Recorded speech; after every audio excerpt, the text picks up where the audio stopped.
ఆ దేవుని నామానికి మహిమ కలుగును గాక.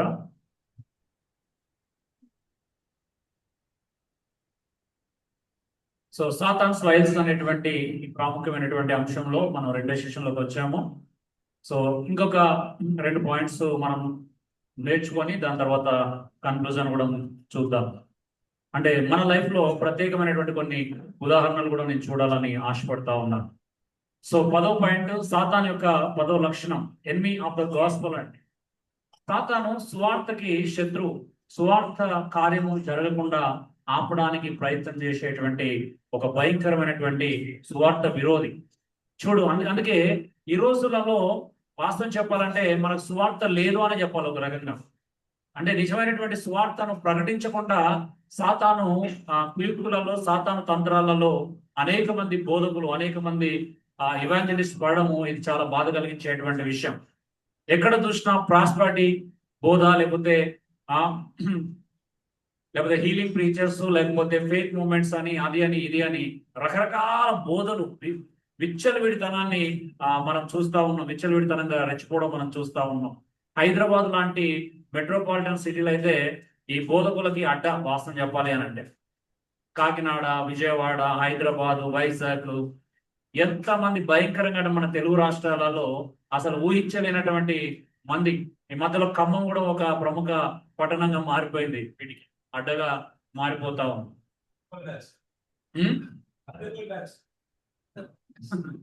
So enemy of the gospel అంటే సువార్తను ఎక్కడ ప్రకటించకుండా చేస్తున్నారు వాస్తవం చెప్పాలంటే. ఈవెన్ ఇంతకుముందు ఫిలిప్ చెప్పిన వ్యక్తిని ఒక ప్రాంతంలో పాలకొలు వాళ్ళు ఆపితే కూడా ఒక ఆయన ఏమని పోస్ట్ పెట్టాడు తెలుసా? సువార్తను అడ్డగించడం తప్పు అని పెట్టాడు.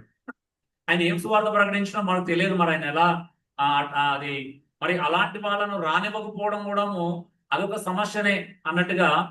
అసలు క్రైస్తవులు ఒక ఐకమత్యం కలిగి మరి వాళ్ళైతే ఆ పాయింట్ మెన్షన్ చేశారు వాస్తవం చెప్పాలి అని అంటే. ఆయన ఇలా వాక్య విరుద్ధమైనటువంటి పనులు చేస్తున్నాడు కాబట్టి రానివ్వట్లేదు అని. సరే, ఏదేమైనప్పటికీ సువార్తకు ఆటంకం అనేది మనం చాలాసార్లు బహిరంగ సభలు, లేకపోతే బయట గాస్పెల్ ప్రీచింగ్ జరుగుతున్నప్పుడు, లేకపోతే స్ట్రీట్ ప్రీచింగ్ జరుగుతున్నప్పుడు, లేకపోతే ఎక్కడో ఒక దగ్గర గృహాలలో అంటే గ్రామాలలో సువార్త ప్రకటించడానికి వెళ్తున్నప్పుడు మరి సాతాను ఆటంకపరిచే విషయాలు మనందరూ తెలుసు. కానీ ఒకవేళ మీరు అదే నిజమైన ఆటంకం అనుకుంటే మాత్రం భ్రమపడినట్టే. సువార్తకు ఆటంకం కేవలము ఒక ప్రీచింగ్ దగ్గర, గాస్పెల్ ప్రకటించిన దగ్గరనో, పబ్లిక్ మీటింగ్ దగ్గరనో సాతాను ఆటంకపరుస్తాడు అనుకుంటే అది మరొక పెద్ద మోసమే. సువార్తకు శత్రువు అంటే కేవలం అక్కడే స్టార్ట్ అవ్వట్లేదు, అది మన ద్వారా కూడా జరుగుతుంది. అవునా? అంటే మన క్యారెక్టర్ సరిగా లేకపోతే, మన వ్యక్తిత్వం సరిగా లేకపోతే, మనం క్రీస్తుని నమ్ముకున్నటువంటి వ్యక్తిత్వాన్ని రిఫ్లెక్ట్ చేయకపోతే, మనం క్రీస్తుని నమ్ముకొని మేము మార్పు చెందాము అనే సాక్ష్యము కలిగి జీవించకపోతే కూడా అది సువార్తకు ఆటంకం అనే విషయం చాలా మందికి అర్థం కావట్లేదు. నిజమా కాదండి? సువార్తకు ఆటంకం అంటే ఎవరో బయట వాళ్ళు వచ్చి కొట్టడమో ఆపడమో అనుకుంటున్నారు. కానీ మనం కూడా సువార్తకు అడ్డుగా ఉన్నామని ఎంతమంది తెలుసు? మీ చుట్టుపక్కల వాళ్ళు, మీ బంధువులు, స్నేహితులు యేసు ప్రభువుని తెలుసుకున్న వాళ్ళు ఉండొచ్చు. మేబీ వాళ్ళు నీ దగ్గర లోపలికి రావాలని ప్రయత్నం చేస్తూ ఉండొచ్చు. కానీ దానికి నువ్వో నేనో కారణమై ఉండొచ్చు. అవునా? మనమే కారణమైతే, మన ప్రవర్తనే కారణమైతే, మన మాట తీరే కారణమైతే, వాస్తవాలు ఇవన్నీ కూడా మీరు నమ్మినా నమ్మకపోయిన వాస్తవాలు. బహుశా నేను ధైర్యంగా ఈ మాట చెప్తాను, నేను క్రైస్తవ ఆరంభ దినాల్లో నాకు సువార్త అంటే పిచ్చి. సువార్త చెప్పని ఒక రోజు నాకు భోజనం తిన్నది కూడా గుర్తులేదు. రాత్రి 12 గంటలకు ఇంటికి వచ్చేవాడిని అందరికి గోస్పెల్ చెప్పి. అంత మంట అనమాట, అంత ఆకలి సువార్త పట్ల. కానీ అలా ప్రకటించడానికి వెళ్తున్న ప్రతిసారి భయంకరమైనటువంటి అనుభవాలు, భయంకరమైనటువంటి అప్పుడు అర్థమైంది, అరే మనము ఆటంకంగా ఉన్నాం. బయటికి వెళ్ళి చెప్తే లోపలోడు బయట లోపలికి ఎలా వస్తాడు? అసలు ఆ సంవత్సరాలు అన్నింటిలో కూడా ఒక అనుభవం ఎదురైంది. ఏంటి అంటే అన్నింటిలో అనుభవం సారాంశం ఒకటే. ఏంటిది? లోపల వాళ్ళే రాకుండా అడ్డుగా ఉన్నారు. ఒక పాస్టర్ గారు నన్ను గాస్పెల్ చెప్పడానికి పిలిచాడు. నేను సాయంత్రం కూడా అక్కడ గాస్పెల్ చెప్తా ఉన్నాను. ఒక 10 మంది యువత వచ్చి అడ్డుకున్నారు, యవనస్తులు. అందరూ ఎక్కడో అక్కడ వెళ్ళిపోయారు. నాకు వెళ్ళాలనిపించలేదు. ఆ 10 మందితో కూర్చున్నాను. కిందికి తీసుకెళ్ళాలని పెద్ద గ్రౌండ్ ఉండే. గ్రౌండ్ లో కూర్చున్నాను, నా చుట్టూ కూర్చున్నారు. ఎందుకు ఆపుతున్నారు అని అడిగాను. అంటే ఓపెన్ గా మాట్లాడారు, గాస్పల్ గురించి దేవుని గురించి చెప్పాను. నేను కూడా కొత్తగా నమ్ముకున్నాను ప్రభుని, నేను కూడా మీలాంటి వాడినే. సో యేసు ప్రభు నేను సొంత రక్షకుని అంగీకరించాను, ఆ సాక్ష్యం చెప్పుకుంటూ కూర్చున్నాను. వాళ్ళందరూ శ్రద్ధగా వినడం ప్రారంభించారు. ప్రభు గురించి, సృష్టి కార్యాల గురించి, మనిషి మానవ నిర్మాణం గురించి, రక్షణ అవసరం గురించి చెప్తుంటే శ్రద్ధగా విన్నాను. అంత విన్న తర్వాత ఏమన్నారు తెలుసా? అన్న మా ప్రాబ్లం అది కాదన్న అంటారు. మరి ఏమైంది అన్న? అలా మీరు మీటింగ్ పెట్టి చూసినారు, మా చెల్లె వాళ్ళ ఇంట్లో అన్నాడు ఒక ఆయన, మా కజిన్ ఆయన. మరి ఏమైంది అంటే, అన్న యేసు ప్రభు నమ్ముకొని 4 సంవత్సరాలు అయితే చర్చికి వెళ్తుంది, నోరు తెరిస్తే గయ్యాలి అన్న, ఇప్పటికి కూడా అలాగే ఉంది. మరి ఎందుకన్నా ఇలా మతం మార్చడం, మనిషి మారుతున్నారని చెప్తున్నారు, కానీ మనిషి ఎక్కడ మారిండన్నా మతమే కదా మారింది. అందుకే మేము మతం మీద ఫైట్ చేస్తున్నాం అన్న, మత మార్పిడి మీద ఫైట్ చేస్తున్నాం. నాకు ఆమె ఎప్పుడు ఉంటో తెలుసు. నాకు నిజమే అనిపించింది, ఆయన చెప్పింది వాస్తవమే. అవునా? క్రైస్తవులుగా జీవించకుండా ఒక వ్యక్తిని క్రైస్తవుడుగా మార్చాలని ప్రయత్నం చేయడం తప్పే కదా? అవునా కదండి? ఫస్ట్ క్రైస్తవుడే క్రైస్తవునిగా జీవించట్లేదు.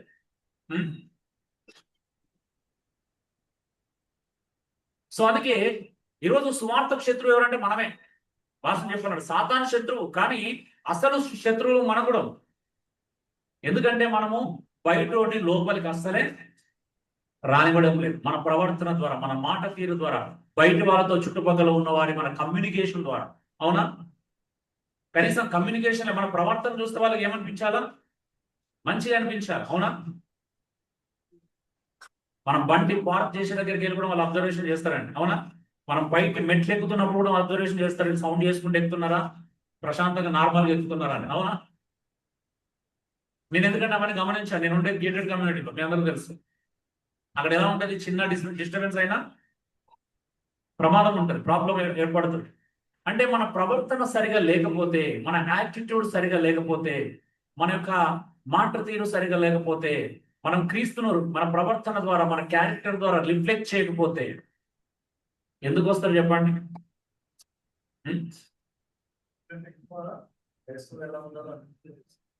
వాస్తవం అది. ప్రవీణ్ అన్నట్టు నిజమే.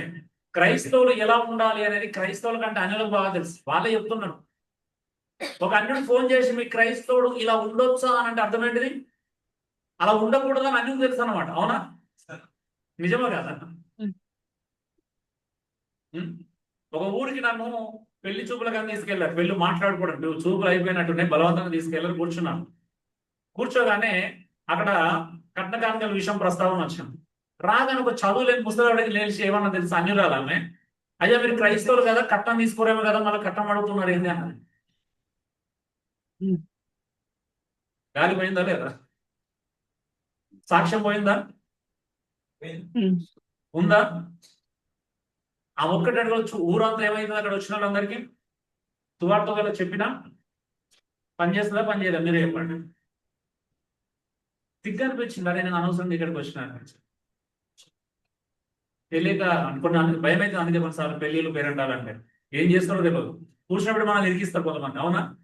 మన ప్రమాణం లేకుండానే విశ్వాసులు చాలా తెలివిగల వాళ్ళండి, ఇరికిస్తారు కొంతమంది నాలాంటి వాళ్ళని. నిన్న కూడా ఒక చెల్లి నన్ను ఒక విషయంలో ఇరికేయడానికి ట్రై చేసిండు. ఎంత ప్రేమగా మాట్లాడిందో.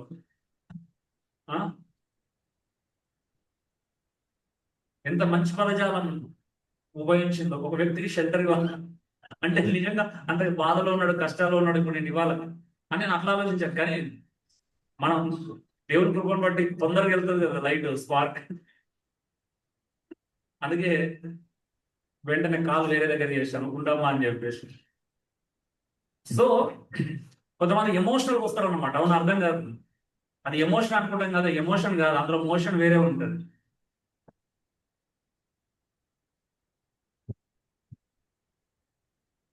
సో చేయొచ్చు, మంచిదైతే మనం దేనికైనా తెగిస్తాం. అది చెడుదైనప్పుడు ఒక కడుగుడు ముందేయాల్సిన అవసరం లేదు.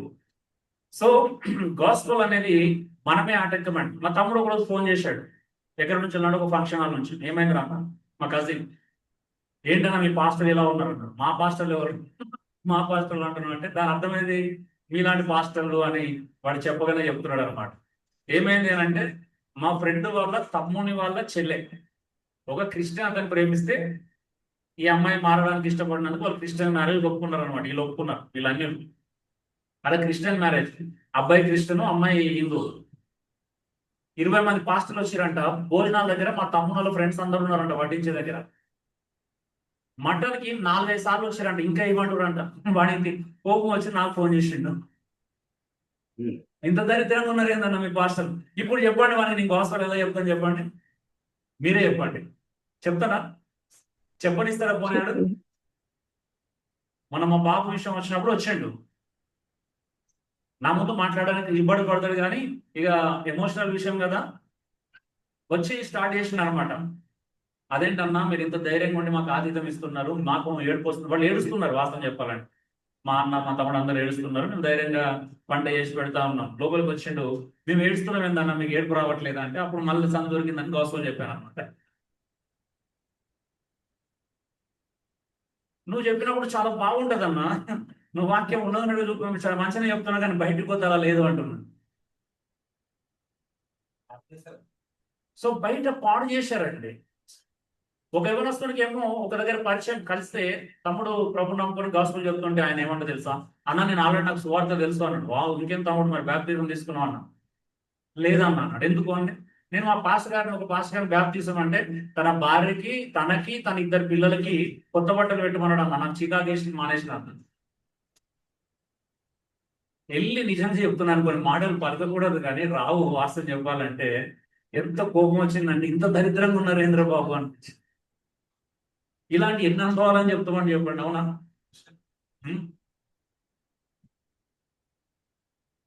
అమ్మా ఎవ్వరు మాట్లాడొద్దు, నాకు సౌండ్ వినబడుతున్నాయి, సైలెంట్ గా వినండి. ఎంత ప్రశాంతంగా వింటే అంత మంచిది మాట. దేవుడు అంత మంచిగా మాట్లాడుతాడు. నాయిస్లో దేవుడు ఎప్పుడు మాట్లాడాడు. నాయిస్ ఉన్న చోట దేవుడి మాట వినబడదు, అర్థం కాదు, వినబడదు. సో ఒక మాట చెప్పండి, గాస్పల్కి మనమే శత్రువులం. ఒక ఎగ్జాంపుల్ చెప్పాలా? ఈవెన్ మీ అందరూ తెలుసు, మహాత్మా గాంధీ లాంటి వాడు అన్నాడు. ఇప్పుడు ఏమన్నాడు తెలుసా, నన్ను ట్రైన్లోకి వెళ్ళి తన్ని తప్పించిన వాడు క్రైస్తవుడే, యేసుప్రభువు నమ్ముకోమని చెప్పింది కూడా క్రైస్తవుడే అన్నాడు. అలా ఉన్నాడు. మిస్బ్యాలెన్స్ అవుతుంది, అవునా? మిస్మ్యాచ్ అవుతుందా లేదా? సువార్త ప్రకటిస్తుంది క్రైస్తవుడే, సువార్తకు ఆడంగా నిలిచేది క్రైస్తవుడే. విచిత్రం కదా ఇది, మిస్మ్యాచ్. అంటే ప్రజలు అయోమయానికి గురవుతారు, నమ్మాలా వద్దని. సత్యం తెలిసినా నమ్మలేదు, నిజమా కదా? అనిపిస్తుంది ఎక్కడో ఒక దగ్గర ఇది సత్యమే, ఈ దేవుడు నిజమైన దేవుడు అని అనిపిస్తుంది, కానీ ఎక్కడో ఆటంకం. వాళ్ళ వ్యక్తిగతంగా ఆడాలైతే మన సమస్య లేదు, కానీ మనమే ఆటంకం అయితే చాలా దారుణం కదా. చాలా మందికి అర్థం కాని విషయం అదే. యేసుప్రభు ఒక మాట అన్నాడు, ఏంటి తెలుసా, సువార్తకు ఆటంకంగా ఉండడం కంటే మెడకి పెద్ద తిరగట వేసుకొని లోతైన సముద్రం అంట, అంటే పసిఫిక్ సముద్రంలో కదా, అదే కదా లోతైన, అంటే మళ్ళీ లేవకుండా దుంకాలంట. ఎంత దారుణమైన విషయం ఉండదు. అంటే మనకు భయం ఉందా? కనీసం భయం. అంటే మంచోళ్ళు, నేను ఏమంటే మీరు అందరు చెడ్డవాళ్ళని చెప్పడానికి ప్రయత్నం చేయట్లేదు నేను. ఐ నో వెరీ వెల్, మనలో చాలా అందరం మంచోళ్ళమే, మంచితనం అందరి లోపల ఉంది. కానీ అదే ఆ మనుషులు లేని చెడుతనం అంతా భార్య దగ్గర చూపిస్తాడు, ఈ మనుషులు లేని చెడుతనం అంతా భర్త దగ్గర చూపిస్తుంది, అవునా? నిజమే కదా? అందరు మంచోళ్ళమే వాస్తవం చెప్పాలంటే బయట వాళ్ళకి. కానీ మన ప్రాబ్లం అంతా భార్య దగ్గరనో, భర్త దగ్గరనో, లేకపోతే అమ్మ దగ్గరనో, నాన్న దగ్గర, లేదా ప్రభు దగ్గర మాత్రం 100%, అవునా? గాస్పల్ దగ్గర మన చెడుతనం అంతా మరి విస్తృతంగా ఉంటుంది, అవునా? దానికి అడ్డుపడే అంత ఉంటుంది మన లైఫ్, నిజమా కదా? మనం మంచోళ్ళమే అన్ని విషయాలలో, మరి ఇక్కడ ఎందుకు ఇలా ప్రవర్తిస్తున్నాం? ఇలాంటి విషయాల్లోనే మనం ఎందుకు బలహీనం అవుతున్నాం? ఒకసారి ఆలోచించండి. అంటే మనం ఆలోచించలేదా, నేను ఇలా ప్రవర్తిస్తే అది దేవుడు నామానికి అవమానం కలుగుతుంది, సువార్తకు ఆటంకం అవుతుందనే భయం ఉందా? ఫిలిప్పీయులు రాసిన పత్రికలో పౌలు రాస్తూ మీరు సువార్తను నమ్మడమే కాదు అంట కదా, దాని ప్రకారం జీవించి చూపించమంటున్నాడు, సువార్తకు సాక్షులుగా ఉండమంటాడు 2వ అధ్యాయంలో. నమ్మితే సరిపోదు, సువార్తను రిఫ్లెక్ట్ చేయాలా. నేను అందరూ చెప్పిన ఎగ్జాంపుల్ కూడా మళ్ళీ ఒకసారి గుర్తు చేస్తున్నా. అంటే క్రైస్తవులు ఎందుకు ఎలా సువార్తకు ఆటంకంగా ఉన్నారో చెప్పడానికి. ఒకరోజు ఒక సాటర్డే, ఇలాంటి సాటర్డే రోజు మార్కెట్లు జరుగుతాయి కదా, 2 యవనస్తులు, మంచి 2 నడి వయస్కులు ఒక వ్యాన్ తీసుకొని మార్కెట్లోకి వచ్చి పెట్టుకున్నారు. సాటర్డే మార్కెట్లో ఓపెన్ చేశారు, డోర్లు ఓపెన్ చేశారు, వాళ్ళు తెచ్చిన వస్తువులన్నీ ఇలాంటి టేబుల్ మీద సర్ది పెట్టుకున్నారు, మైక్ ఆన్ చేసుకున్నారు, మైక్ లో తీసి అనౌన్స్మెంట్ చేస్తా ఉన్నారు, మైక్ ఆన్ చేస్తా ఉన్నారు, ఒకరి తర్వాత ఒకరు మైక్ లో మాట్లాడుతా ఉన్నారు. ఏమని, మీలో ఎవరికైనా బట్టతల ఉంటే వచ్చి ఈ ఆయిల్ పెట్టుకోండి, మీ బొత్తుగా జుట్టు పెరుగుతుందని చెప్తున్నాడు. 2వ వ్యక్తి మైక్ తీసుకున్నాడు, మీలో ఎవరికైనా తెల్ల వెంట్రుకలు ఉంటే రండి, ఈ ఆయిల్ కానీ మీరు మర్దన పెట్టి మర్దన చేసుకుంటే మీకు నల్ల జుట్టు అయిపోతుంది, వారం రోజులలో తెల్ల జుట్టు కాస్త నల్లగా మారిపోతుంది అని చెప్తా ఉన్నా. అసలే మరి మన నల్గొండ, తెలంగాణ ఇలాంటి ప్రజలందరూ పరిగెత్తుకొని వచ్చారు, అక్కడ మార్కెట్ అక్కడనే పెట్టారు, అందరు పరిగెత్తుకొని వచ్చి బాటిల్ చూస్తున్నారు. బాటిల్ చాలా అద్భుతంగా ఉన్నాయి, ఐఎస్ఐ మార్క్ ఉన్నాయి. వాళ్ళు మార్కెటింగ్ ప్రమోషన్ చేయడానికి వచ్చారనమాట. ఐఎస్ఐ మార్క్ ఉంది, వెల్ పర్ఫ్యూమ్డ్, మంచి సువాసన మీద జల్లుతుంది. మరి కొనదగిన రేట్లోనే ఉన్నాయి, ప్రైస్ కూడా 50 రూపాయలు 70 రూపాయలు ఉన్నాయి. ఈజీ కదా కొనడం. వాళ్ళు చెప్పినట్టుగా ఉంటున్నాయి. బాటిల గురించి ఏమేం చెప్పారు అన్ని పర్ఫెక్ట్ గా మ్యాచ్ అయినాయి. ఒక్కటి అబద్ధం చెప్పారు వాళ్ళు చెప్పింది మాత్రం. వాడి పర్ఫ్యూమ్ గురించి కానీ, ప్రైస్ గురించి కానీ, ఐఎస్ఐ మార్క్ గురించి కానీ అన్ని మ్యాచ్ అయినాయి. చూస్తున్నారు, సూపర్ కదా, బాటిల్ భలే ఉన్నాయి కదా, బాగున్నాయి కదా, అందరూ పొగుడుతున్నారు. బాటిల గురించి అందరూ గొప్పగా మాట్లాడుతున్నారు. అక్కడే పెడుతున్నారు, అక్కడే ఆగుతున్నారు, ఎవరు కొనట్లా. ఎందుకో తెలుసా? అమ్ముతున్న వ్యక్తులు ఒకటి బట్టతల ఉంది, ఒకరికి తెల్ల జుట్టు ఉంది.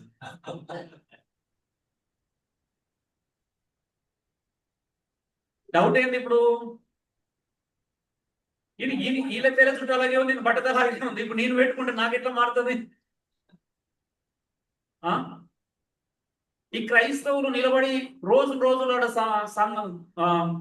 సోషల్ మీడియాలో సాక్ష్యాలు చెప్తూనే ఉంటారు, దేవుడు నా బ్రతుకు మార్చాడు. నిజంగా మార్చిండా? నిజంగా మారిరా? ఇప్పుడు ఈ నమ్మాలనుకున్నాను కూడా వడ్డీలు, అవునా? వీళ్ళు డౌట్ ఏంది? ఇదే మారలే, నేను ఎక్కడ మారుతాను? నాకంటే 20 సంవత్సరాల క్రైస్తవ జీవితంలో జీవించినోడే ఇంకా బూతు మాట్లాడడం మానేయలేదు, ఇవి మానేయలేదు, అది మానేయలేదు. నేను ఇప్పుడు మారగా నేను ఎట్లా మారుతాను? సంథింగ్ రాంగ్, అవునా? నిజమే కదా? ఇప్పుడు ఆడంగా ఎవరు ఉన్నారు? నేను అందరి గురించి మాట్లాడట్లేదు, కనీసం కొద్ది మంది మారడానికి ఇష్టపడతారు చూసినావా, వాళ్ళకు మాత్రం ఖచ్చితంగా ఆడంగానే ఉన్నాం, అవునా? వాస్తవానికి ఇది ఎక్కడి నుంచి స్టార్ట్ అయింది? సాతానుడు మనల్ని సువార్తకు అడ్డుగా ఉండేలా వాడుకుంటున్నాడు, అవునా? ఎవరిని అడ్డు పెడుతున్నాడు సువార్తకి సాతానుడు? అన్యులనా, క్రైస్తవులనా? దేవుణ్ణి ఎరిగిన మనల్ని అడ్డుగా పెడుతున్నాడు, అవునండి? నిజమే కదా? మనల్ని ప్రభు నమ్ముకోగానే మనం ఏం చేస్తాను? ప్రభు నమ్ముకుంటాం అంటే అర్థం ఏంటిది? బల్ల కింద ఉన్న వాళ్ళం, మంచం కింద ఉన్న వాళ్ళం కాస్త మంచం మీద నిలబెట్టినట్టు, అవునా? అంటే అర్థం ఏంటిది? పబ్లిక్ ఫిగర్ అయినా మనం, వాస్తవం చెప్పాలంటే. నిజమే కదా? యేసు ప్రభు నమ్ముకోగానే ఒక విశ్వాసి పబ్లిక్ ఫిగర్ అవుతాడు, తెలుసా మీకు? అది తెలియదా? తెలుసా?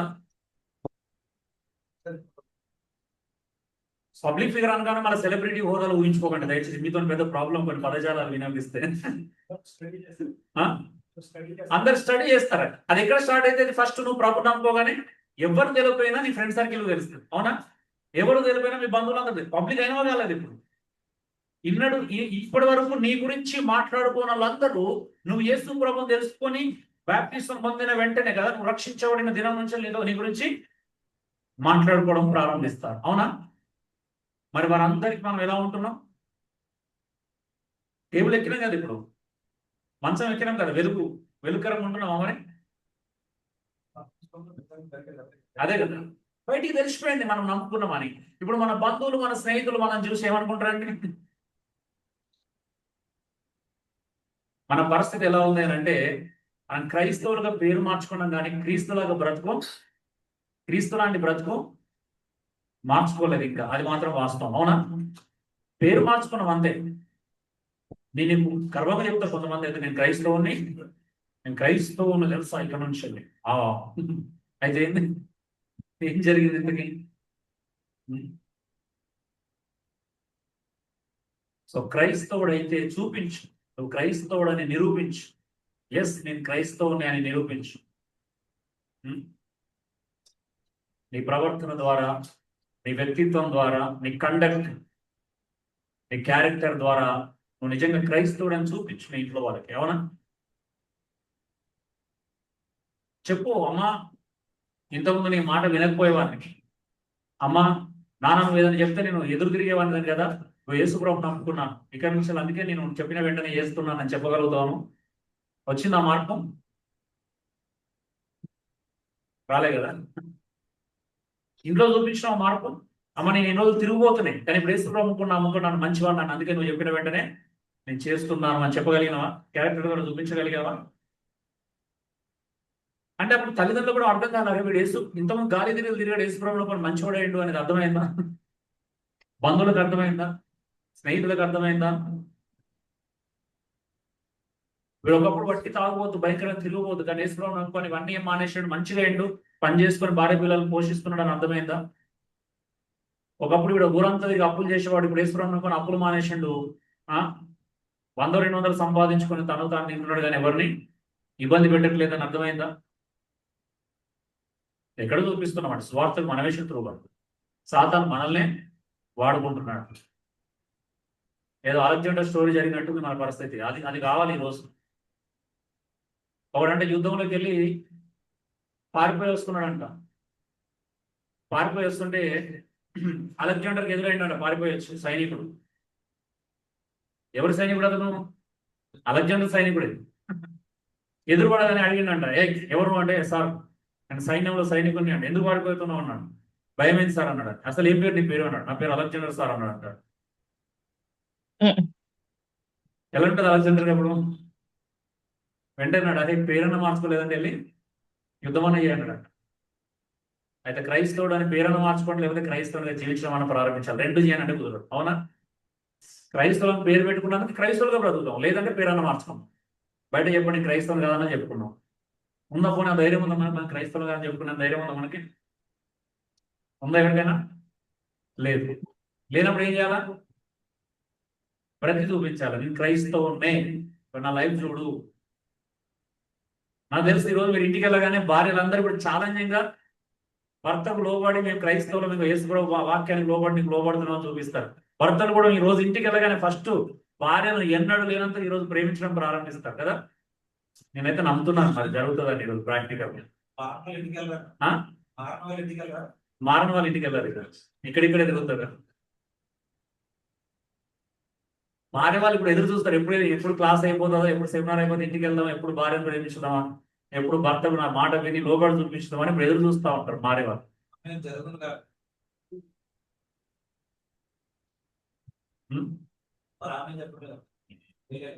సువార్త నీ ఇంట్లో స్టార్ట్ అవుతుంది ఇప్పుడు. నీ భర్త ఇన్ని రోజులు అసలు నువ్వు ఎంత గోజాడిన సంఘానికి రాలేదు, ఇప్పుడు వస్తాడు ఇక. నువ్వు అంత విధేయత చూపించబోతున్నావు. నీ భార్య చర్చికి వెళ్దామంటే రాను అంటుంది కదా, మారం చేస్తుంది కదా, కానీ ఇప్పుడు వస్తుంది, నువ్వు అంత ప్రేమించబోతున్నావు నీ భార్య. నిజమా కాదు? కష్టమేనా? అవునా? భార్యలో విధేయత చూపించడం ఈజీ అయితే ఈజీనా? పురుషులందరూ తెలుసు, నాకు స్త్రీలందరూ తెలుసు, సగం మందికి ఎక్కువ. అందరిని అడుగుతా, ఫోన్ నెంబర్లు అందరికీ ఉంటాయి. రేపు వీలు కాదు, మండే నాడు ఖచ్చితంగా ఫోన్ చేస్తా కొద్ది మందికి. అయినా ఏం జరిగిందో ఫస్ట్ ఫోన్ రమ్మకి వెళ్తుంది, తర్వాత రూతు, శిరీష, మాధవికి అందరికి వెళ్తుంది ఫోన్, అనితకి. ఓకేనా? చేయొచ్చు కదా ఫోన్లో. పురుషులు కూడా వెళ్తుంది అందరికి.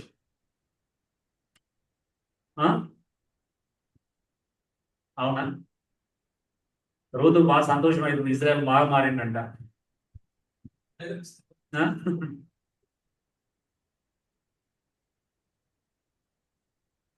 పాపం బోయాజ్ అని పేరు మార్చకుండా మారాడు, విచిత్రం అది. ఇజ్రాయెల్ ఉన్నప్పుడే మారాడా? Okay. Dear brothers, very serious గా తీసుకోండి. మీరు గాస్పల్ కాంటెక్స్ట్ లో ఆలోచించాలి. ప్రతి క్రైస్తవుడు ఖచ్చితంగా సువార్త సెంటర్డ్ గా ఆలోచించే స్థాయికి రావాలి. అవునండి? నేను సరిగా లేకపోతే సువార్త కాటకం అవుతుంది. నా మాట, నా ప్రవర్తన సరిగా లేకపోతే అది సువార్త కాటకం అవుతుంది. దేవుడు ఈ భూమి మీదకి వచ్చి అంత త్యాగం చేసి అంత ప్రాణం పెట్టినటువంటి ఆ గాస్పల్ ని నా వలన కూడా నమ్మకపోతే అది ఎంత ప్రమాదం అంటది. అవునా? దానికి మనమే అడ్డుబండ అయితే ఇంతకంటే దౌర్భాగ్యకరమైన స్థితి ఏముంటుంది? దాన్ని మనమే ఆటంకం అయితే ప్రయోజనం ఏంటి? అలా మైక్ చేసుకొని ప్రకటిస్తావు బయటికి వెళ్ళి. మనకు కావాల్సింది మైకులు కాదు, మనకు కావాల్సింది బ్రతుకు మార్పు. అవునా? నువ్వు బ్రతుకు మారి 2 మాటలు చెప్పినా మనిషి మారుతాడు. నువ్వు మారకుండా మైక్ వేసుకొని ఎంత అరిస్తే లాభం? అవునా? మార్కెట్లో నూనె బాటిల్ అమ్ముకున్న వ్యక్తులాగానే ఉంటుంది మనం ఎంత అరిచినా. అవునా? అరిచి వింటర్ వెళ్ళిపోతారు, మారరు. ఎందుకు? మన అరుపులే కాదు, మన బ్రతుకులు కూడా వాళ్ళకి, మన స్వార్థ ప్రకటనలే కాదు, మన బ్రతుకులు కూడా వాళ్ళకి తెలుసు. డైరెక్ట్ అన్నాడు ఒక అతను, ఏం తెలుసా, డిసెంబర్లో క్రిస్మస్ సెమీ క్రిస్మస్ ప్రోగ్రామ్ అప్పుడు ఒక తమ్ముడు చెల్లెలు మంచిగా నాటికలో మంచి యోసేపు క్యారెక్టర్లు, మరియమ్మ క్యారెక్టర్లు వేసి మస్తు రక్తి కట్టించారంట.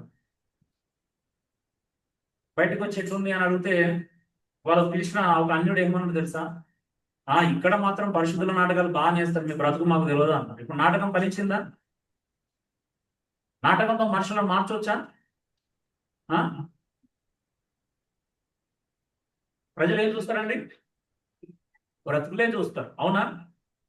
ఒక వ్యక్తి యేసు ప్రభు నమ్ముకోవడం ప్రారంభించిన దినం నుంచెల్లే వాళ్ళ మీద అన్యుల యొక్క నిఘా స్టార్ట్ అవుతుంది. మన చుట్టూ కనిపించిన కెమెరాలు ఉంటాయి, తెలుసా మీకు? ఒక క్రైస్తవం చుట్టూ కనిపించిన సీసీ కెమెరాలు ఉంటాయి. అవి నీకు ఎప్పుడు తెలుస్తాయి తెలుసా? ఒక్కసారి బయటకు వెళ్ళి గాస్పల్ చెప్పండి, అప్పుడు తెలుస్తాయి నీ చుట్టూ ఎన్ని సీసీ కెమెరాలు ఉన్నాయా. అంతేనా? చూస్తున్నారండి, అన్యులు అవహేళన చేస్తున్నారు. ప్రభు నామానికి అవమానకరంగా జీవించకండి దయచేసి. మీకు అవసరమైతే నా 2 చేతులు జోడించి దండం పెడతాను. బట్ ఒకవేళ మనం మార్చుకోవాలని ప్రయత్నం చేద్దాం, ఫైట్ చేయండి, సంఘంలో రండి, పాస్టర్ గోచారండి, సమస్య ఏంటో చెప్పండి, మాలాంటి వాళ్ళకి చెప్పండి, మీకు ఒక మార్గం చూపించిన ప్రయత్నం చేస్తాం. మా వల్ల కాకపోతే మాకంటే బాగా అనుభవం ఉన్న దగ్గరికి పంపిస్తాం, తెలిసిన వాళ్ళ దగ్గరికి పంపిస్తాం. ప్రాబ్లమ్స్ ఉంటే మార్చుకోవాలండి. దేవుడు నామానికి అవమానం కలిగించాల్సిన అవసరం లేదు కదా. అంత ప్రేమించడాన్ని గాయపరుస్తారా అంటే? అంత ప్రేమించడాన్ని అవమానపరుస్తారా? నీకోసం పరలోకం నుండి దిగి వచ్చి నీకోసం బ్రతికినోని, నీకోసం మరణించడాన్ని అవమానపరుస్తారా? ఆ స్పృహ ఎందుకు ఉండట్లేదు మనకి? అరే నేను తప్పు చేస్తే నా దేవుడు అవమానపరచబడతాడనే భయం ఎందుకు ఉండట్లేదు? రోమపత్రికలు అందుకే అంటాడు కదా, మిమ్మల్ని బట్టి నా నామం అన్ని జనులలో దూషించబడుతుంది. అరే మనం ఎట్లా మౌంపరుస్తలేదు, కానీ మనం అవమానపరిస్తే ఎలాగా? అందుకే సువార్తకు శత్రువులుగా ఉండకండి దయచేసి. మన బ్రతికే దానికి ఆటంకం. చూడండి, సాతాను ఎలా ఆటంకపరుస్తున్నాడంట? అవిశ్వాసులైన వారి మనోనేత్రంలో సాతాను గుడ్డితనం కలుగ చేయడం ద్వారా. సాతాను నిజంగానే ఎంత భయంకరమైనటువంటి గుడ్డితనాన్ని కలుగజేస్తారంట. అందుకే వాళ్ళు సువార్త యొక్క ప్రకాశం అంట వాళ్ళ మీద వెలిగించకుండా చేస్తారంట. మనం ఎంత సువార్త ప్రకటించినా సువార్త యొక్క ప్రకాశం అవిశ్వాసుల మనోనేత్రాలు వెలిగించకుండా చేసేది సాతాను. అయితే అందులో క్రమంగా మనం కూడా మన బ్రతుకుల ద్వారా ఏమవుతున్నాం? సువార్తకు ఆటంకంగా ఉండడం ఒక పక్కన అయితే, దేవుని మాత్రం ఖచ్చితంగా అవమానపరుస్తున్నాం. అవునా? దేవుని అవమానపరచడానికి కారకులము అవుతున్నాం. మీరు ఒక్కసారి సోషల్ మీడియాకి వెళ్ళి వీడియో చూడండి, ఎంత ట్రోల్ చేస్తున్నారు. ఒక అమంటది, సిలిండర్ అయిపోతే పరిశుద్ధాత్మ దేవుని చెప్పు, ఆయన తెచ్చి పెడతాడంట. ఇలాని రోట్లేసి దంచిన వాళ్ళ మూర్ఖత్వం పోదేమో బహుశా, బైబిల్లో చెప్పినాడు సామెత గ్రంథం. అవునా? దానికి ట్రోల్ చేసి ఒక నిజంగానే వీడియో తీసి పెట్టింది కదా, నా గ్యాస్ అయిపోయింది, పరిశుద్ధాత్మ దేవుడు ఇంకొస్తలేడని పెట్టిందా? ఎంత దారుణం అంటే అవమానమా మహిమనాది? భయంకరమైన అవమానం కదా అది. క్రైస్తవే ఏం సాక్ష్యాలు చెప్తున్నారండి అసలు పిచ్చి పిచ్చిగా. ప్రార్థన చేసి ఏదో పడితే బొద్దింకలు పోయినాయి, ఎలుకలు పోయినాయి, పిల్లులు వచ్చినాయి అంట. ఒక ఆమె ప్రార్థన చేస్తే డబ్బులు ఎక్కడ పడితే అక్కడ దొరుకుతాయండి. ఇట్లా బంగారం కావాలంటే బంగారం వేసినట్టు దేవుడు ఆకాశం నుంచి. అకౌంట్లో డబ్బులు అయిపోయినా ఏటీఎం దగ్గరికి వెళ్ళి ప్రార్థన చేస్తే అకౌంట్లో 2 లక్షలు పడ్డాయి అంట. మరి ఎట్లా వస్తున్నాయి నాకు తెలియదు.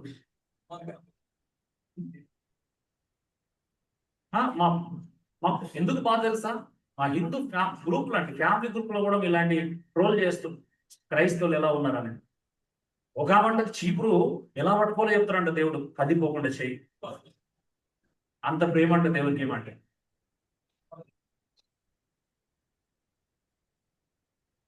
నీ చేయి పట్టుకున్న దేవుడు మరి ఆ కూలి పని చేసుకున్న రాళ్ళు మోస్తున్న వాళ్ళకి ఎందుకు పట్టుకోలేదని నాకు అదే బాధ అక్కడ. అవునా కదా? కష్టపడి కుటుంబ పోషణ కోసం రాళ్ళెత్తుతున్నాడు, అక్కడ పట్టుకున్న వాడు సాక్షి చెప్పిన సంతోషం ఉంటుండే. అవునా? నేను మోస్తున్నా కానీ నాకు బరువు తెలియనివ్వట్లేదు దేవుడు అని. అవునా? అదే నిజంగా గొప్పగా ఉంటుండే. ఎందుకో మరి ధనవంతులు ఏసీ రూములలో 24 గంటలు ఏసీ లేని బ్రతకని వాళ్ళకి ఇలాంటి అద్భుతాలు జరుగుతున్నట్టు చూపిస్తారు.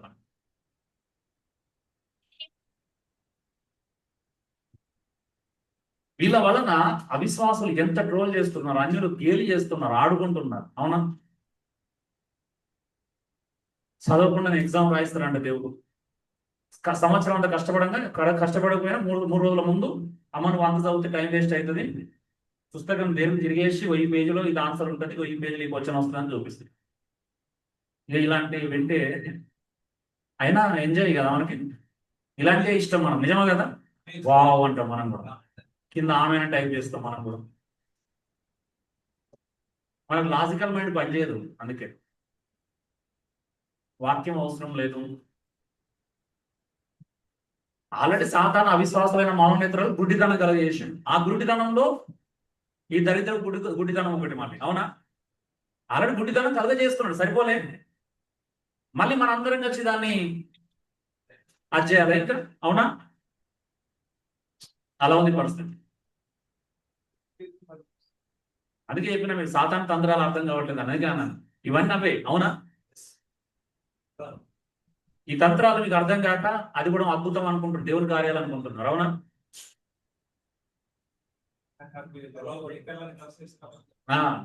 ఆ రోజు ఏ కలర్ డ్రెస్ వేసుకోవాలో కూడా చెప్తాడు దేవుడికి, అదే పని. దేవుడు ఆత్మ రక్షించడం ఆపేసిండు, వీళ్ళు ఇంట్లోనే ఉన్నాడు. వీళ్ళు ఏం తినాలి, ఏ కలర్ డ్రెస్ వేసుకోవాలా, చీపురు ఎలా పట్టుకోవాలి, ఎగ్జామ్కి ఏం చదవాలి. దేవుడిని ఎంత అవమానపరుస్తున్నాడంటే వాడుకొని. అదేంటో మరి ప్రపంచంలో ఎవరు పిల్లలు పుట్టినా అది పెద్ద గ్రేట్ కాదు. ఇల్లు ఎవరన్నా ఇలాంటి వాళ్ళు ఇళ్ళల్లా పెళ్ళైనా అద్భుతమే, ప్రెగ్నెంట్ అయినా అద్భుతమే. పెళ్లికి వీళ్ళే పాట రాసుకుంటారు, పిల్లలు పుడితే వీళ్ళే ఒక పాట రాసుకుంటారు. అది అవునా? గ్రేట్ కదా, ఎంత గొప్ప వాళ్ళంటే దేవుడిని భలే మహిమపరుస్తారు కదా. ఇలాంటి దరిద్ర సమాజంలో ఉన్నాం, తప్పుగా అనుకోకండి, నిజంగా బాధ అనిపిస్తుంది.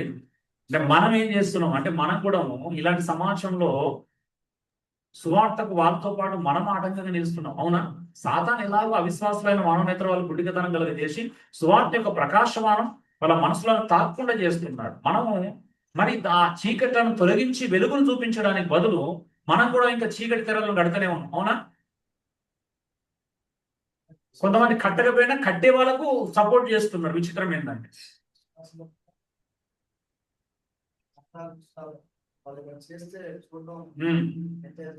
అదే అదే అదే కదా, సెలబ్రిటీలు అంటే కుక్క చచ్చిపోయినా న్యూస్. అవునా? కాబట్టి వాళ్ళు సెలబ్రిటీలు కాబట్టి వాళ్ళ ఇంట్లో ఏం జరిగినా న్యూసే, వాళ్ళు డ్రెస్ వేరు వేసుకున్నా న్యూసే, వాళ్ళు చీర కడితే న్యూసే. అవునా? వాళ్ళు కారు కొన్నా న్యూస్ అయితే, గుండు కొట్టించుకుని ఇంకా పెద్ద న్యూస్ అది. అది చిన్న న్యూస్ కాదు, పెద్ద న్యూస్ అది.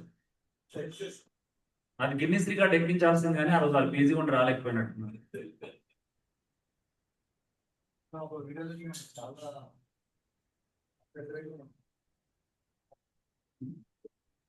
బై గాడ్స్ గ్రేస్ ఒకవైపు ఇలాంటి జరుగుతున్నా కూడా మరొక వైపు చార్లీ కిర్క్ లాంటి వాళ్ళు బహుధైర్యంగా దేవుని కొరకు నిలబడి చనిపోవడం జరిగింది రీసెంట్గా, 31 years ఓల్డ్ అండ్ ఏజ్. అలాంటి వాళ్ళు కూడా ఉండడం అద్భుతమైన విషయం. ఇంకా క్రైస్తవం బ్రతికి ఉంది అనడానికి అప్పుడప్పుడు ఇలాంటి దేవుడు రుజువులను మనం చూపిస్తూ ఉంటాడు. సత్యం కోసం బ్రతికే వాళ్ళు ఉన్నారు, చావుకు తెగించిన వాళ్ళు ఉన్నారు అనేది అప్పుడప్పుడు ఇలాంటి న్యూస్ వచ్చినప్పుడు అర్థమవుతూ ఉంటుంది. So dear brothers and sisters, మనమే ఆటంకం కూడా ఎలా అంటే వెలిగించాల్సిన మనమే, దీపాలను ఆర్పే విషయం, ఆత్మలను చంపే విధంగా ఉంటే ఎంత ప్రమాదం ఆలోచించాలి. చూడండి, అపోస్తలుల కార్యం 13:10 చూడండి. అతను తేరి చూచి సమస్త కపటంతోనూ సమస్త దుర్మార్గంతో నిండిన పాడ, అపవాది కుమారుడా, సమస్త నీతికి విరోధి, నువ్వు ప్రభు యొక్క తిన్నని మార్గములు చెడగొట్టుట మానవ. ఒక గారుడు వ్యక్తి పౌలు ఒక వ్యక్తికి స్వార్థను చెప్తుంటే ఆ వ్యక్తి దగ్గర ఒకటి గారుడు, యజమాని ఎక్కడైతే యేసుప్రభువుని నమ్ముకుంటే నా పనికి ఎక్కడ ఆటంకం కలుగుతుందని ఈ గారెడ్ విద్యలు చేసినాడు. ఏం చేశాడు? సువార్తని ఆటంకపరిచాడు. కారణం సైతాన్. అవునా? సువార్తను ఆటంకపరిచేది ఎవరు? సాతానే. అందుకే అన్నాడు సమస్త కపటంతో సమస్త దుర్మార్గంతో నిండిన వాడ అపవాది కుమారుడు. వాళ్ళు ఎంత ధైర్యంగా వరకేనండి సువార్తకు ఆటంకం నిలిస్తే అపవాది కుమారుడు. అబద్ధం ఆడితే అపవాది పిల్లలు అన్నారు. అవునా? సువార్తకు ఆటంకిస్తే చూడు ఎంత క్లియర్, అపవాది కుమారుడా, నువ్వు సమస్త నీతికి విరోధి. ఏ నీతికి? దైవికమైన నీతికి విరోధి నువ్వు. ఒక మానవుడు సువార్త వినడం వల్లే అంగీకరించడం వల్ల నీతిమంతుడు అవుతాడు. అలాంటి నీతి నువ్వు చెడగొడుతున్నావు. నువ్వు ప్రభు యొక్క తిన్నని మార్గంలో చెడగొట్టుట మానవా, ఈ క్షణమే నువ్వు సూర్యుని చూడకుండా వాళ్ళకనే కనులు. సువార్తకు ఆటంకంగా ఉంటే వాళ్ళు పౌలు అపోస్తులు అంత సీరియస్ గా తీసుకున్నారండి. ఈ రోజు మనకు ఆ సీరియస్నెస్ లేదు, సువార్తకు ఆటంకంగా ఉండే మనమే ఆటంకంగా ఉంటాయి. మన ఎవరి మీద సీరియస్ గా చూపిస్తాం, ఇక మన మీద మనమే చూపించుకోవాలి. అవునా?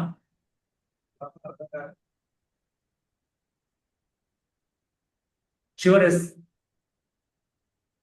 Satan hinders God's work. సాతాను దేవుని పనిని అభ్యంతరపరిచేందుకు యత్నం చేస్తాడు, దేవుని పనిని చేయనీయడు.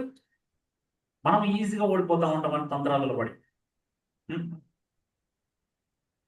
చూడండి, 1 తెస్సలోనికై 2:10 పౌలను నేను పలుమార్లు రావాలని ఉంటేనే కానీ సాతాను మమ్మను అభ్యంతరపరిచాను.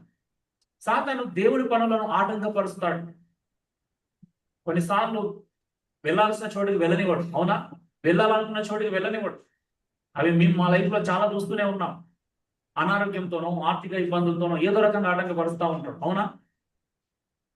చూడండి, పౌలును కూడా తెస్సలోనిక సంఘాన్ని విజిట్ చేయకుండా సాతాను చేత ఆటంకపరచబడ్డాడు అంట. మాకు కూడా అలాంటి ఆటంకాలు ఎదురవుతూ ఉంటాయి. మేము వెళ్ళాలనుకున్నా కూడా కొన్నిసార్లు అసలు కుదరదు. కానీ అక్కడ ప్రజలకు అర్థం కాదు మేము ఎలాంటి పరిస్థితులు కూడా వెళ్తున్నాం అనేది, వాస్తవం చెప్పాలని. సో అర్థం, దేవుడి పని చేస్తున్న వారిని సాతాను రకరకాలుగా ఆధ్యాత్మికంగా శారీరకంగా సంబంధాల ద్వారా అడుగుంటాడు. కానీ దేవుడు అతని కంటే కూడా బలవంతుడు. ఎందుకంటే ఆటంకాలు కేవలం తాత్కాలికం మాత్రమే. ఆమె ఆటంకాలు ఉంటాయి కానీ పర్మనెంట్ గా కాదు, తాత్కాలికం మాత్రమే. ఇప్పుడు ఆటంకపరచవచ్చు, రేపు వెళ్తాం అంతే కదా. రేపు ఆటంకపరిస్తే ఎల్లుండి వెళ్తాం, అంతేగాని ఆటంకాలు పర్మనెంట్ కావు, తాత్కాలికం మాత్రమే. కొన్నిసార్లు కొన్ని నెలల గ్యాప్ రావచ్చు, కానీ తర్వాత అయినా వెళ్తాం. కాబట్టి మాకు ఆటంకాల గురించి భయం లేదు, ప్రజలు అపార్థం చేసుకుంటారనే భయం కొన్నిసార్లు. ఎక్కడ ప్రజలు అపార్థం చేసుకుంటారనే భయం కానీ ఆటంకాల గురించి భయం లేదు. వస్తాయి ఆటంకాలు.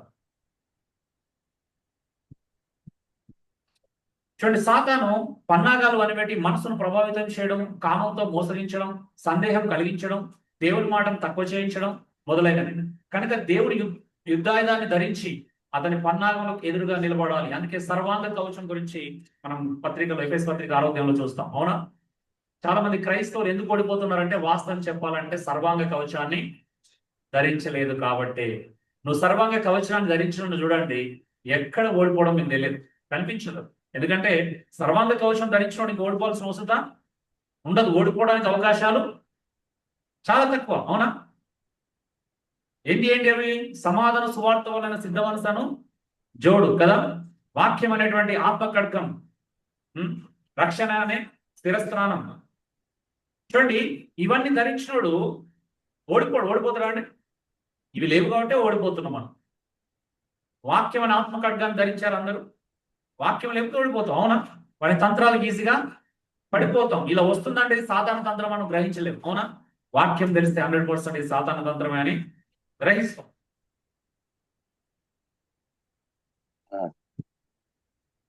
హలో అండి, ఉన్నారు ఇక్కడే అందరూ? సారాంశం, సాతాను మోసగాడు, నిందకుడు, ప్రలోభకుడు, వెలుగు వంటి మోసపూరిత దూత, నాశనకరమైన సింహం లాంటి శత్రువు, అపాయానికి ఆకర్షణగా కనిపించే శత్రువు. కాబట్టి బీ కేర్ఫుల్. మనకు ఒక శత్రువు ఉన్నాడు. శత్రువు ఉన్నాడు ఎలా ఉండాలండి? అలర్ట్ గా ఉండాలా, జాగ్రత్తగా ఉండాలి, అనుక్షణం అలర్ట్ గా ఉండాలా. శత్రువు ఉన్నాడు ప్రశాంతంగా నిద్రపోతాడా అండి? ప్రశాంతంగా నిద్రపోవడం తప్పు కాదు. నేను అనేది అనుదిన జీవితంలో అప్రమత్తంగా మెలుగుగా ఉండాలి. అవునా? రెడీగా ఉండాలి, అలర్ట్ గా ఉండాలి. ఎప్పుడు సాతాను ఏ రకంగా నా మీద దాడి చేస్తాడు, నా ఆలోచన మీద దాడి చేస్తాడు, మోసం చేత దాడి చేస్తాడా, ఒక నింద ద్వారా దాడి చేస్తాడా, లేకపోతే ఒక ప్రలోభం ద్వారా దాడి చేస్తాడా, లేకపోతే ఒక స్త్రీ మీద వ్యామోహం కలిగించి కదా, మోహం చూపులు కలిగించి దాడి చేస్తాడా, దేశము అసూయ లాంటి నా మనసులో పుట్టించి దాడి చేస్తాడా, అవునా, అపనమ్మకత్వం ద్వారా దాడి చేస్తాడా, మాట తప్పేలా చేస్తాడా నన్ను, ఇవన్నీ జాగ్రత్తగా ఉన్నాను. అవునా? నా బాధ్యత నేను సక్రమంగా నిర్వర్తించకుండా చేస్తాడా, పనిని సిన్సియర్గా చేయకుండా చేస్తాడా?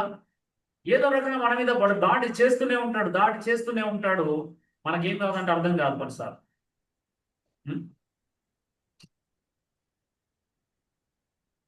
ఓకే అండి, సాతాన్ ఫైల్స్ సమ్మరీ మనం అందరం ఆల్రెడీ నేర్చుకున్నాం. సాతాన్స్ గురించి మనం చూద్దాం. నెంబర్ 1 ఏంటిదండి? సోర్స్ ఆఫ్ లైస్, అబద్ధాలకి మూలం, సూత్రధారి, అక్యూజర్ ఆఫ్ ద బ్రదరన్, సహోదరుల మీద నింద మోపేవాడు, టెంప్టర్. మూడోది శోధకుడు, ప్రలోభకుడు. 4 ఏంజల్ ఆఫ్ లైట్, వెలుగుతూత, మోసగాడు. 5 ఏంటిది? నోట్ సాతాన్ స్కీమ్, తంత్రాలను గుర్తించు, ఎందుకంటే వాడు తంత్రగాడు. షోయింగ్ డౌట్, సందేహం పుట్టిస్తాడు, అనుమానం పుట్టిస్తాడు, మనిషిని నమ్మకుండా చేస్తాడు, మనిషి మీద మనిషి నమ్మకము కోల్పోయేలా చేస్తాడు. అవునా? నిజమే కదా? అందుకే కొంతమంది స్టేటస్లో పెడతా ఉంటారు, ఈ ప్రపంచంలో ఏ మనిషిని నమ్మకూడదని పెడతారు. విచిత్రం ఏంటంటే పెట్టింది కూడా మనిషే. దాని అర్థం ఏంటి తెలుసా? నన్ను కూడా నమ్మొద్దని అర్థం, ఒక రకంగా. అంతేనా? అంటే ఎమోషనల్ అవుతున్నారు అంటే దాని అర్థం ఏంటి? అక్కడ నాకు అర్థమైంది ఏంటంటే సాధారణ తంత్రం అర్థమైంది. మనుషులను ఎవరిని నమ్మను అంటే అర్థమైంది, మనుషుల మీద నమ్మకము కోల్పోయేలా చేశాడు సాతాను. కానీ నమ్మాలి మనుషులను. అవునా? మనుషులు నమ్మితేనే ప్రేమిస్తాం, మంచుకుంటాం. అవునా? సహాయం చేస్తాం, అని బాగుంటాయి. నమ్మకపోతే ఐసోలేట్ అవుతారు. చాలా మంది క్రైస్తవులు కూడా ఇప్పుడు అలాగే గొప్ప గొప్ప అనుభవాలు వచ్చినాయి ప్రపంచంలో, మాకు లేని, మాకున్న అనుభవాలు ఎవరికి లేవని చెప్పేసి ఐసోలేట్ అవ్వడానికి ప్రయత్నం చేస్తున్నారు. ఒంటరిగా ఉండాలి. చాలా మంది క్రైస్తవ స్త్రీలు, పురుషులు ఇప్పుడు వేదాంతులు అవుతున్నారు, తెలుసా మీకు? అన్న లైఫ్ అంతా వేస్ట్ అన్న, ఈ పెళ్లి ఇవన్నీ పూటగా పెళ్లి కాకుండా ఒంటరిగా ఉండడమే బెటర్, ఉద్యోగం చేసుకుంటూ ప్రశాంతంగా గడపొచ్చు అని వేదాంతం చెప్తున్నారు ఇప్పుడు చాలా మంది. నిజమేనా? ఎంతమంది ఈ వేదాంతానికి సిద్ధంగా ఉన్నారు? ఇప్పుడు ఉన్నారు లోపల కదా, బయటకు చెప్తలేరు కొంతమంది. వదిలేస్తే అందరు వేదాంతలు అవుతారు ఇప్పుడు. కనీసం అంటే సర్కమ్స్టాన్సెస్ ఒప్పుకోవట్లేదు. సమాజంలో ఉన్నటువంటి రూల్స్ అండ్ రెగ్యులేషన్స్, బంధువులు, స్నేహితులు, సంఘం కొన్ని అడ్డాలు వస్తూ, అడ్డు రాకపోతే అందరు విడిపోతారు ఇప్పుడు చాలా మంది. అవునా? అమెరికాలో ఉన్న స్వేచ్ఛ ఇక్కడ వచ్చిందనంటే ఫస్ట్ క్రైస్తవుల లైన్ కడతారు. అవునా? కోట్ల విడాకుల దగ్గర. నిజం కాదు?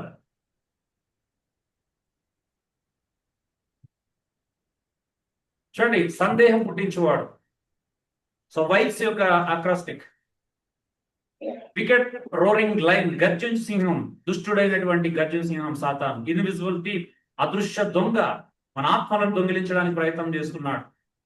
గర్వాంధుడు, Lucifer fall through pride. Enemy of the gospel, సువార్తకు శత్రువు. సాతాన్ హిండర్స్ గాడ్స్ వర్క్, దేవుని పనిని సాతాను ఏదో రకంగా ఆటంకపరుస్తూనే ఉంటాడు.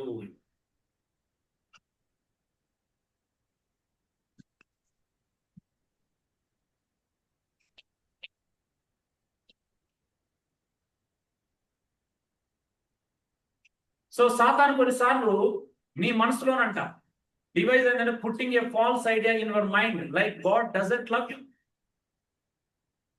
సాతాను కొన్నిసార్లు మన మనసులలో ఏం పుట్టిస్తున్నాడంట? ఒక తప్పుడు అవగాహనని పుట్టిస్తాడంట మన మనసులలో. ఏమని? దేవుడు నిన్ను ప్రేమించట్లేదు. ఒక చెల్లి అంటది, అన్న దేవుడు నన్ను ప్రేమించట్లేదు అంటది. అవునమ్మా, నువ్వు బద్ధ శత్రువు అమ్మా, దేవుడు నిన్ను తప్పించి అసలు దేవుడికి నీ దాన్ని బద్ధ శత్రువు నేను ఎక్కడ చూడలేదు. బహుశా ఒక సహోదరుని ప్రవీణ్ కూడా తెలుసు, మా ఇంటి పక్కన ఉండేది. ఆమె అంటది ఇలాగే, అన్న నన్ను దేవుడు ప్రేమించట్లేదన్న, చిన్నప్పుడు నుండి అన్ని కష్టాలే. అంటే కష్టాలు అంటే దేవుడు ప్రేమించినట్ట? కష్టాలు లేని వాళ్ళందరూ దేవుడు ప్రేమించినట్టేనా మరి? ఏమో మరి, ప్రేమకు వీళ్ళకే డెఫినేషన్ తెలిసినంత గొప్పగా మాట్లాడతారు. అర్థం కాదు, చెప్తే అర్థం కాదు మళ్ళీ పోనీ. ప్రాక్టికల్ గా చూపించిన అమ్మ దేవుడు నువ్వు ప్రేమిస్తున్నాడు కాబట్టి ఇలా ఉన్నావు అని చెప్పి. దేవుడు ఇంకా నేను ప్రేమిస్తున్నాడు కాబట్టి మేము ఇంకా మా అనాథలు మీ లైఫ్ లో పంపించి ట్రై చేస్తున్నాడు నేను ఇంకా దేవుడి దగ్గర చేయడానికి. అవునా? లేకపోతే అనాథకి ఎక్కడో పడిపోయి ఎప్పుడో సూసైడ్ చేసుకుని తెచ్చుకుంటారు. దేవుడు ప్రేమిస్తున్నాడు కాబట్టి నేను ఇంకా సంరక్షించాను చెప్తే అర్థం కాదు మళ్ళీ. చూడండి, ఎక్స్టర్నల్ అంటే మన ఇంటర్నల్ గా మన మనసులో ఒక ఆలోచన, తప్పుడు ఆలోచన కలిగిస్తున్నాడు. హలో అండి, అందరు ఎక్కువ మాట్లాడుతున్నారండి. ఫిలిం కొంచెం చూడవా, ముచ్చట్లు ఎక్కువ అవుతున్నాయి.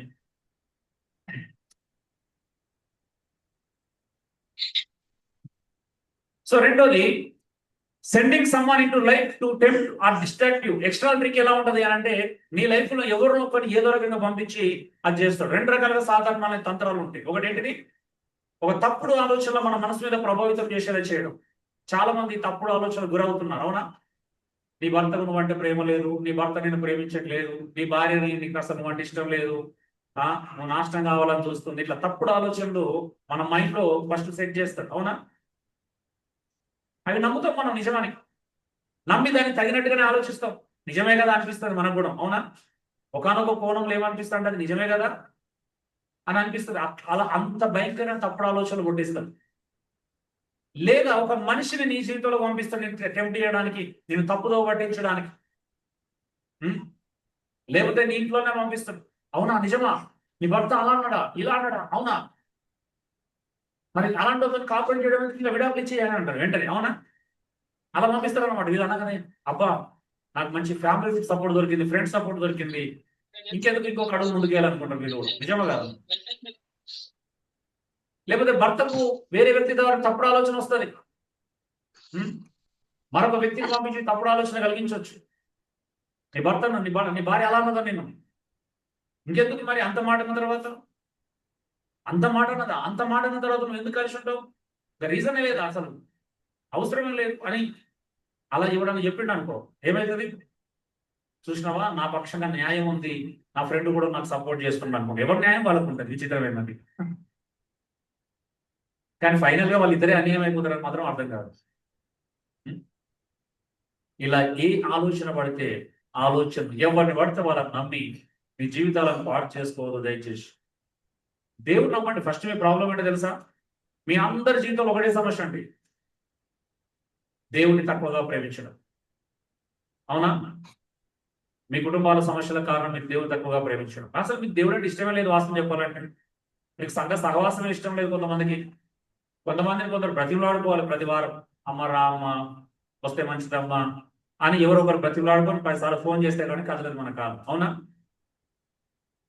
అలాంటప్పుడు ఎందుకు మీ జీవితంలో అద్భుతాలు జరగాలి, ఎందుకు మార్పులు జరగాలి? దేవుడి మీద మీరు డిపెండే కాదు కదా. దేవుడు అంటే మీకు ఇష్టమే లేదు. భార్య లోపడాలి, భర్త ప్రేమించాలి అయినా కూడా, అవునా? మీరు మాత్రం దేవుని ప్రేమించారు, దేవునికి లోపడరు. వాటి లాజిక్, ఎంత మంచి లాజిక్ అండి. నేను దేవుని ప్రేమించను, దేవునికి లోపడరు, కానీ భర్త అంటాడు నా భార్య నాకు ప్రేమించాలి, నాకు లోబడాలి. భార్య అంటది నా భర్త నన్ను అందరికంటే ఎక్కువ ప్రేమించాలి. మీ మాత్రం దేవునికి లోబడం, దేవుణ్ణి ప్రేమించం. అలాంటి వాళ్ళందరికీ ఒకసారి చప్పట్లు పడవనా? వద్దు, ఊరికే నాకు మైక్ మంచి సరదాగా అంటే తప్పుగా అనుకోవద్దు, మిమ్మల్ని గాయపరచడం మా ఉద్దేశం కాదు. మీకు అర్థం కావాలని చెప్తున్నాం అంతే. జస్ట్ అర్థం చేయించడానికే ఇదంతా కూడా. మీరు ఎటువైపు వెళ్తున్నారు మీకన్నా తెలుస్తుందా లేదా అనేది అర్థం కావాలా. అర్థమైందండి?